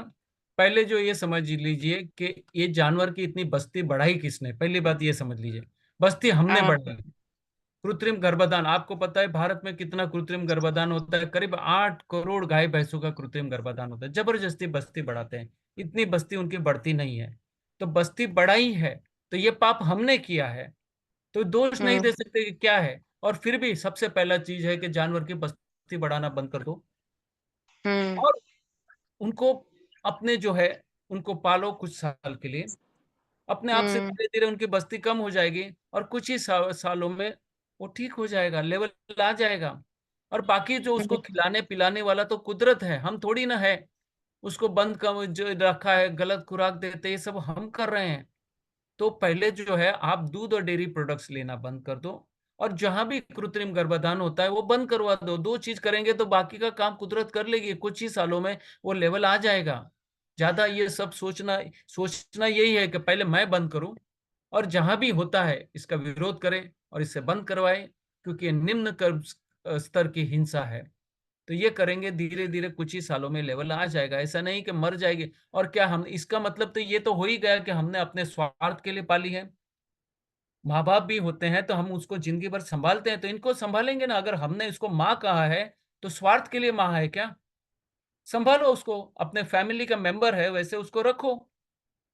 तो कुछ अपने आय का पैसा उसे डोनेट करो कुछ साल के लिए, जहां पे कृत्रिम गर्भाधान नहीं होता है, दूध निकाला नहीं जाता है, रहेंगे कुछ साल। धीरे धीरे नई बस्ती नहीं आएगी, थोड़े थोड़े साल में उसका लेवल आ जाएगा, बात खत्म हो जाएगी। लेकिन जानवर कटते नहीं ये बोल के, हर साल कितने जानवर कटते हैं आपको पता है? कितने कटते होंगे? जो लोग बोलते हैं कि जानवर कट जाएंगे, लेकिन पिछले 70 साल में जब से भारत तैयार आजाद हो गया तब से करोड़ों करोड़ों जानवर हर साल कटते हैं। तो आज के हिसाब से देखो कितने 100 200 500 करोड़ तो जानवर हमने ऐसे ही काट दिए हैं इतने सालों में। तो उसका हिसाब कौन मांगेगा, किसके कारण हुआ? तो जो भी ऐसे तर्क देते हैं उनको पूछो कि इतने साल में इतने सारे जानवर कटते हैं, वो क्यों कटते हैं, किसके कारण कटे, तब आप कुछ नहीं बोलते। दूध पीने वाला कोई भी कत्ल खाने में जानवर जाता है उसका विरोध नहीं करता है। कत्ल खानों को विरोध करेगा, लेकिन कत्ल खाने में जानवर कहां से आते हैं? तो जानवर तो खाली डेयरी इंडस्ट्री से आते हैं और कहीं से नहीं आ रहे, आसमान से तो टपकते नहीं है, पेड़ से उगते नहीं है, जमीन से निकलते नहीं है। तो जो डेयरी से आते हैं पहले वो बंद करवाइए और उसके लिए आप दूध और डेयरी प्रोडक्ट्स का त्याग करवाइए और लोग औरों को बताइए कि भैया ये छोड़ो, कोई भी एंगल से ये ठीक नहीं है। तो ये आपका प्रॉब्लम जो है कुछ ही सालों में हो जाएगा। और उनको निभाने के लिए अगर कोई स्वार्थी आदमी पैसा देने को तैयार नहीं है, शोषण के लिए पैसा देने को तैयार, तो हम हमारी कमाई का कुछ पैसा उधर डालो और हो जाएगा, कुछ ही सालों का प्रॉब्लम है। गधे खत्म हो गए तब किसी ने विरोध नहीं किया, पहले घोड़े थे, घोड़े को हम यूज कर रहे थे, तो घोड़े बंद हो गए, टांगे बंद हो गए, तो तब किसी ने बोला नहीं कि इतने सारे घोड़े का क्या होगा। अपने आप से लेवल आ गया ना, गधों का भी लेवल आ गया तो गाय का भी लेवल आ जाएगा, भैंस का भी लेवल आ जाएगा, चिंता मत करो। ओके, और कोई प्रश्न?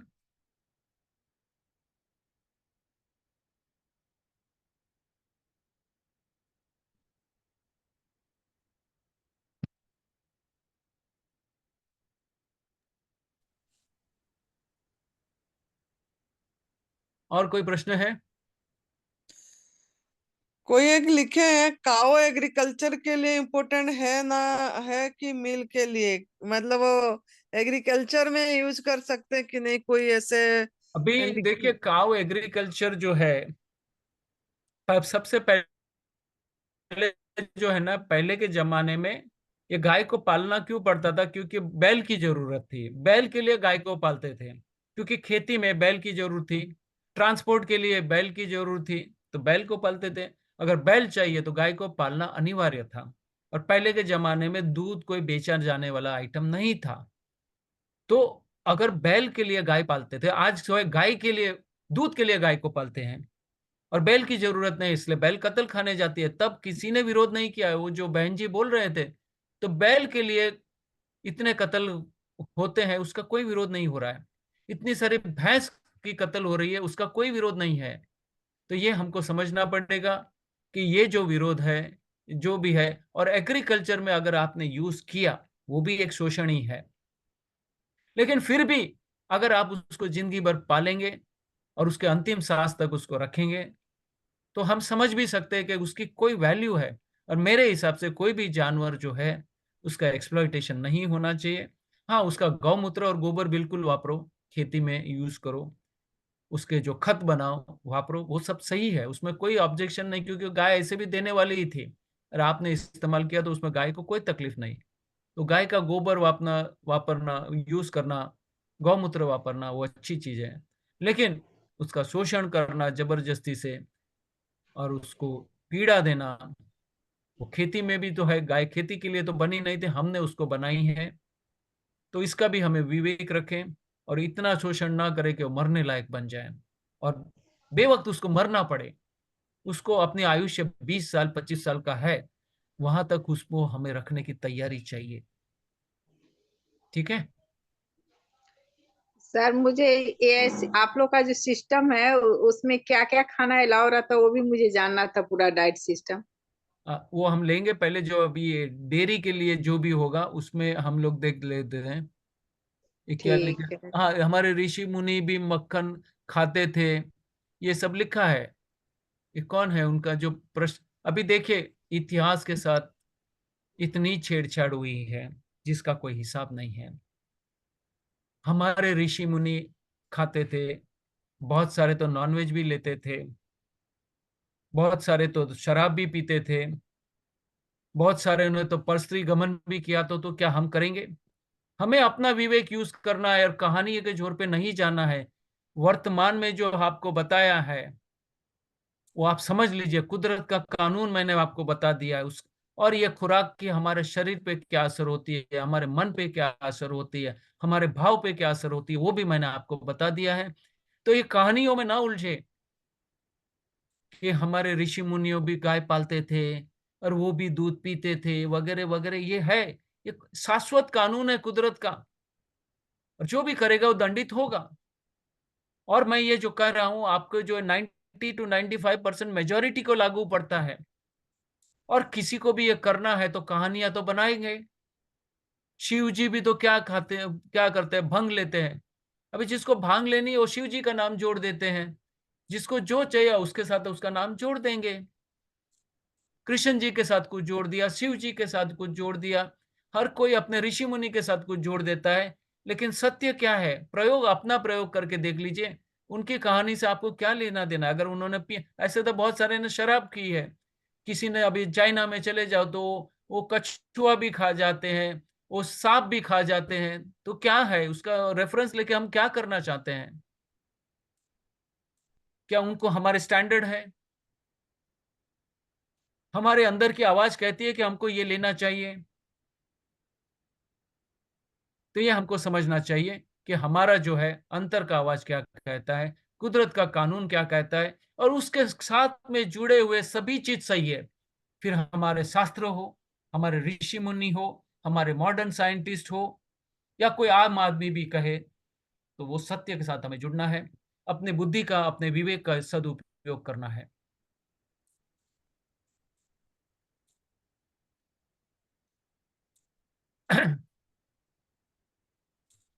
और कोई प्रश्न है? जी जैसे ये है कि जो जू जू है, जो जो जहाँ पशुओं को ये करके बांध रखे हैं और बांध। देखने जाते हैं, तो वो भी एक हिंसा होगी। मतलब वो भी मतलब एक तरह से हमको उसी जगह में मैं जाना नहीं चाहिए।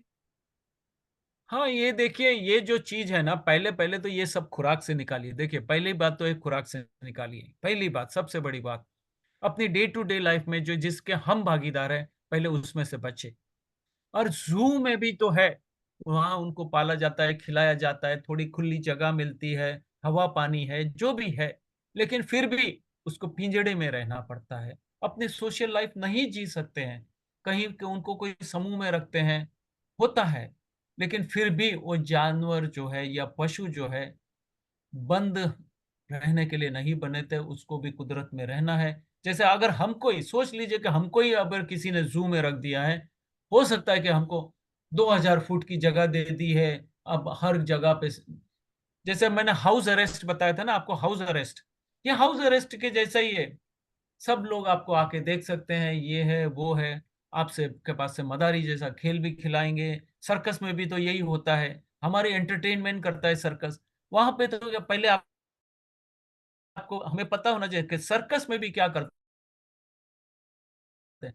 बहुत पीड़ा देते हैं, जबरदस्ती करते हैं, हिंसा से उनको पालतू बनाते हैं, फिर उनको ट्रेनिंग देने के लिए भी उनको इतना मारा जाता है, तकलीफ दी जाती है कि जानवर लाचारी से करते हैं। तो ये सब चीज हमको अच्छी लगती है, लेकिन इसके बैकग्राउंड में जो उनको पीड़ा दी गई है, उसके बारे में हम सोचिए। हमारे बहुत सारे खेल देखिए, जितने भी से, वो बैलगाड़ी में रेस लगाते हैं, ये रेस लगाते हैं, मुर्गों की मारामारी लगाते हैं, वो बैलों एक दूसरे के सिंग के साथ मारामारी करते हैं। ये सब क्या है? हम लोग उसका एंटरटेनमेंट ले रहे हैं, मजा ले रहे हैं। कहीं कुत्ते को लड़ाया जाता है, कहीं बिल्लियों को लड़ाया जाता है, ऐसे कितने पशुओं के साथ हम खेल खेलते हैं हमारी एंटरटेनमेंट के लिए। लेकिन ये सब चीज के पीछे हिंसा है, और वो जो भाव है, और उसके भाव के असर हमारे पे है। ये सब सोचना चाहिए और बचना चाहिए। तो पहले तो है पशुजन्य खुराक से बचे, इसके बाद में ये सब चीज से भी हमें बचना चाहिए, क्योंकि इसमें भी जो है एक स्तर की हिंसा है। हमारा एंटरटेनमेंट पशु से नहीं होता, इसलिए गवर्नमेंट ने तो देखो सर्कस में बैन करवाया था।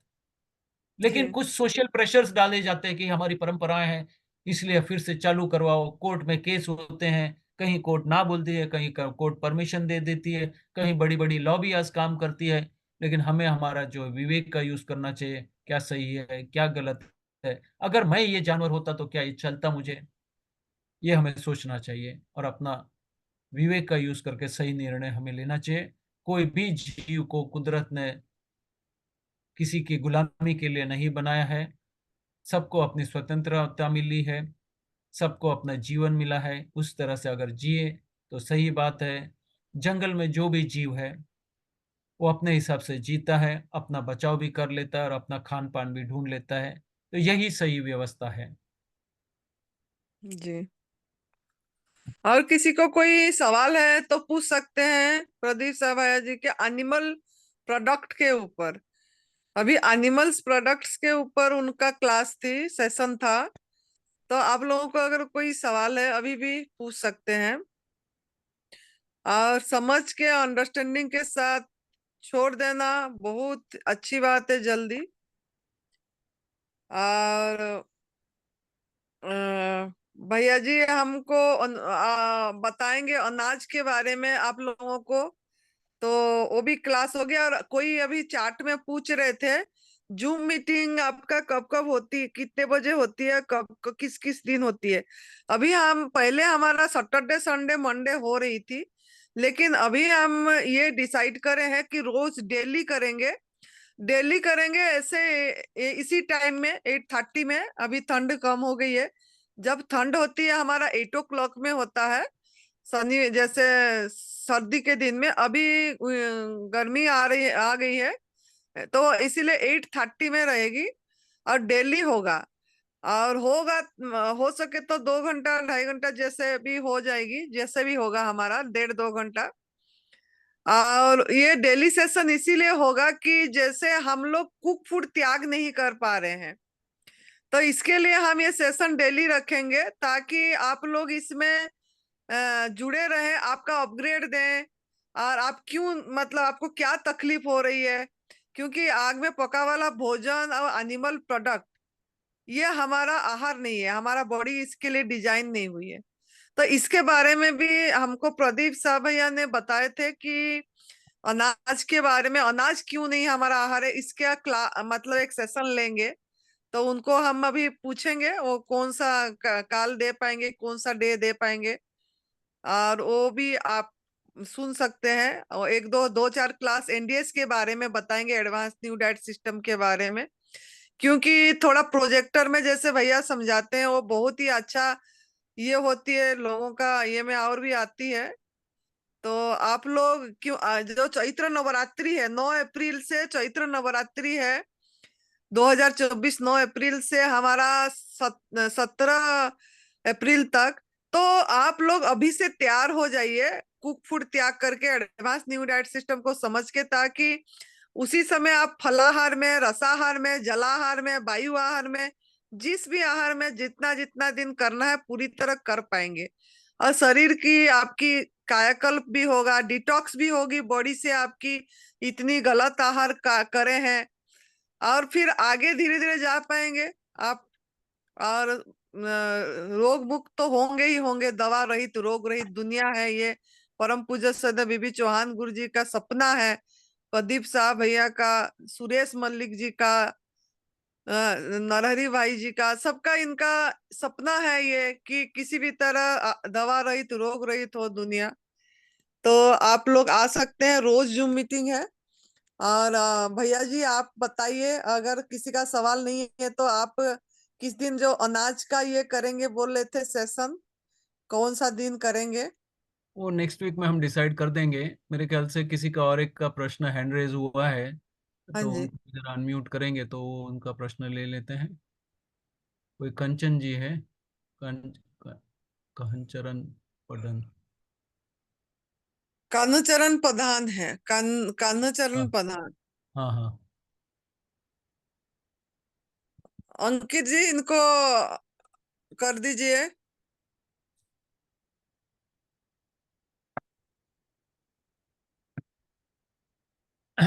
वो अनम्यूट हुए हैं क्या? नहीं माता जी, वो अनम्यूट नहीं हो पा रहे हैं। हाँ, अच्छा, उनको बोलो वो टाइप बोली कर दे। या तो टेक्स्ट में टाइप कर सकते हैं तो टेक्स्ट में टाइप कर दें।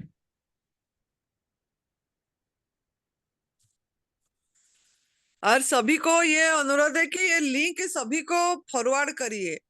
ये भी एक बहुत बड़ा सेवा है, जूम मीटिंग का लिंक फॉरवर्ड करिए जो हो रहा है हमारा, ताकि हमारा एक्चुअल आहार क्या है, भोजन, हमारा शरीर किस किस आहार के लिए डिजाइन है, ये सब चीज समझ पाएंगे। तो आप सभी से विनती है, आपको जो भी समझ में आया वो समझिए, अपना आत्मबल जगाइए। और जो भी है हिंसक खुराक है, जो आपके शरीर के लिए, स्वास्थ्य के लिए भी अच्छा नहीं है, आपके मन के लिए भी अच्छा नहीं है, उसका त्याग कीजिए। और ये जो है प्राकृतिक भोजन की ओर अपने एक एक कदम बढ़ाते जाइए। और धीरे धीरे आप देखेंगे कि आपका खोया हुआ स्वास्थ्य वापस आते हैं, ताजगी स्फूर्ति आपकी बढ़ जाती है, थकान आपकी दूर हो जाती है, और आपकी जो भी उम्र है, आप भले 50 साल या 60 साल या 70 साल की है, लेकिन आपको लगेगा मैं तो 30 साल जितना एनर्जी लेवल मेरा है, और आपका वेट, आपका पेट वो भी कम हो जाएगा। तो ये सभी चीज़ के लिए आपका तनाव दूर हो जाएगा, आपका क्रोध दूर हो जाएगा, आपका भय दूर हो जाएगा, कम हो जाएगा, चिंताएँ कम हो जाएगी। तो ये सभी चीज़ के लाभ आपको मिलते हैं।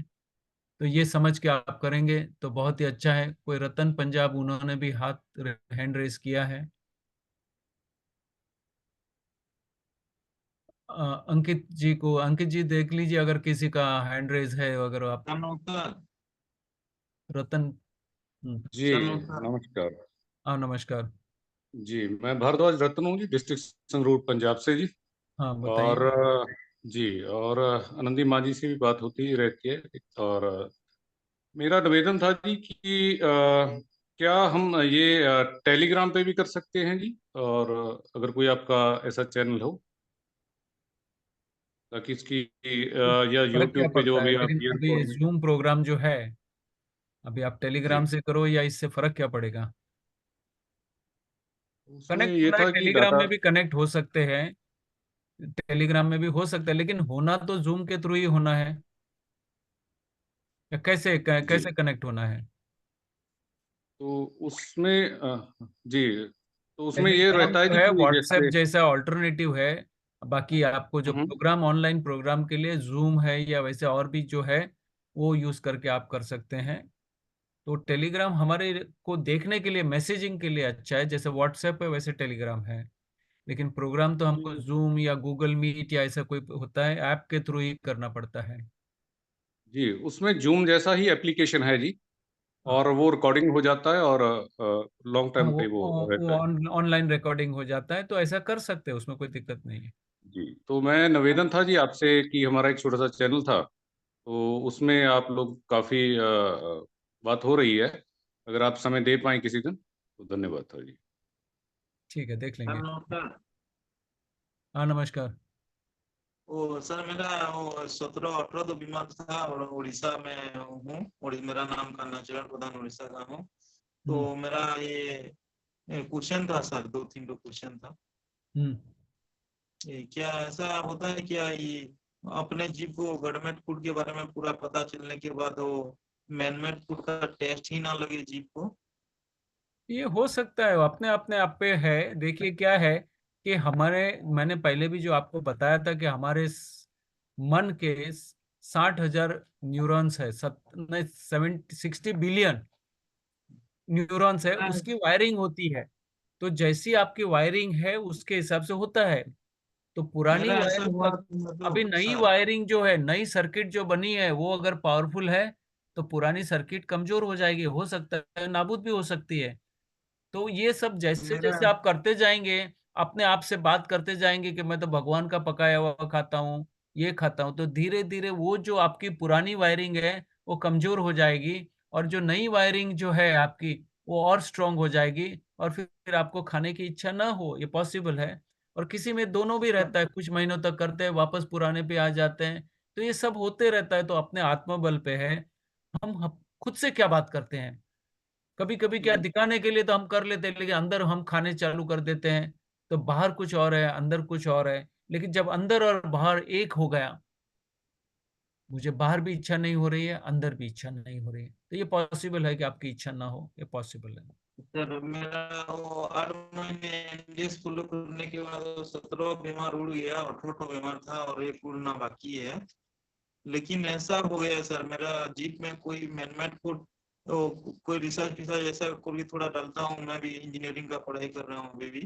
तो बाद में आपकी तरह ही बनना है मुझे, ऐसा सोचे तो कोई रिसर्च के लिए थोड़ा ऐसा कोई चीज डालता हूँ तो मुझे मेरा मैनमेड फूड का टेस्ट ही पूरा चला गया और गवर्नमेंट फूड आ गया। तो और उसी चीज में मुझे मजा ही नहीं आता।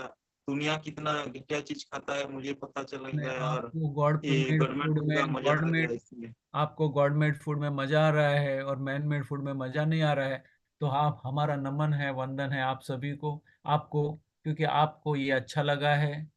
बहुत कम लोग होते हैं जिनको ये भाव आते हैं। और आपको ये भाव आए हैं और आप युवा हैं, पढ़ रहे हैं, तो बहुत ही अच्छी बात है। आप ये काम में आगे बढ़ो, खुद अनुभव करो और औरों को भी इंस्पायर करो। यही हमारी भावना होती है कि लोगों तक और पहुँचे। उड़ीसा में आप, उड़ीसा से बहुत लोग एनडीएस के साथ जुड़े हैं। अभी मैं अहमदाबाद में था, तो वहाँ भी बहुत सारे लोग, पूरा 10-12 जन का उड़ीसा से, भुवनेश्वर से आए थे। तो हर जगह से, इंडिया से आते हैं और आप लोग के जैसे ये प्रयोग करते हैं, तो बहुत अच्छी बात है। मैं भी कुछ सालों पहले वहाँ आया था, प्रोग्राम हमने किया था। तो जहाँ से भी और जुड़ते हैं, एक बहुत बात अच्छी भी बात। हाँ, और एक बात भी मालूम चल गया सर, वो हम डिकम्पोजर के साथ भी कितना पाप करते हैं। किसके वो साथ? मतलब वो जो हमारा टॉयलेट जाते हैं, जो फल खाकर हम टॉयलेट जाते हैं, वो उसमें उसको पचाने में कोई जल्दी हो जाता है, और उसको भी भगवान ने उसको सच्चा आहार देता है। मतलब हम जो ये चावल फावल घटिया चीज खाकर वो लेटरिन करते हैं, मतलब डिकम्पोजर के साथ भी हम बहुत बड़ा अन्याय करते हैं। नहीं, बिल्कुल है। फल खाएंगे तो प्राकृतिक खुराक है, तो आपका हम्म। मल विसर्जन भी प्राकृतिक होगा, जो अपने आप से वो विसर्जन हो जाएगा और फिर से पंच महाभूत में मिल जाएगा। अगर आप आग पे पकाया हुआ खाएंगे और या कुछ भी अप्राकृतिक खाएंगे, तो आपको मल विसर्जन में भी तकलीफ होगा और प्रकृति को उसको फिर से पंच महाभूत में विलीन करने में भी मेहनत पड़ेगी। उसके लिए भी बहुत सारी तकलीफ है, वो हकीकत है। और तो सर मेरा जितना वो पहले वो मतलब बिना पैसा के एनडीएस कोई शुरू कर सकता है, तो सूखी पाउडर ये चीज में मेरा 12,000 रुपया खर्च गया। इसी में थोड़ा गुरुजी को बोल के सूखा पाउडर को किसी को लेना, इसी को जो भी 2-3 मार्केट में है बेचते हैं, इसी को थोड़ा बंद नहीं कर सकते सर? क्योंकि हमारा फ्यूचर जनरेशन के बारे में तो हमको सही सोचना है ना। वो गलत दिशा में ले जा रहा है एनडीएस को, इसीलिए देखिए मेरा क्या पैसा है, देखिए क्या है, भिन्न भिन्न प्रकार की व्यक्ति है। हर किसी की अपनी मान्यताएं हैं, हर किसी की सोच है, हर किसी का आत्मबल अलग है। किसी को ये व्यवसाय बनाना है, अगर व्यवसाय बनाएंगे तो कस्टमर को संभालना पड़ता है, उसको अच्छा लगेगा वैसा बताना पड़ता है, सच बोलना पड़ता है। सच बोलना थोड़ा डिफिकल्ट हो जाता है वहां पे। आप तो ये सब होगा, ये सब होता है।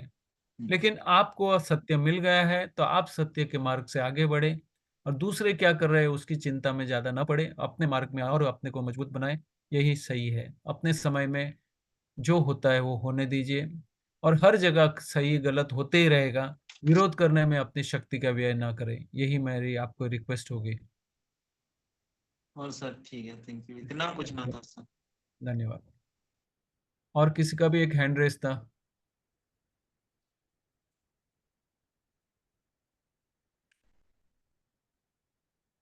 ठीक है, और कोई है?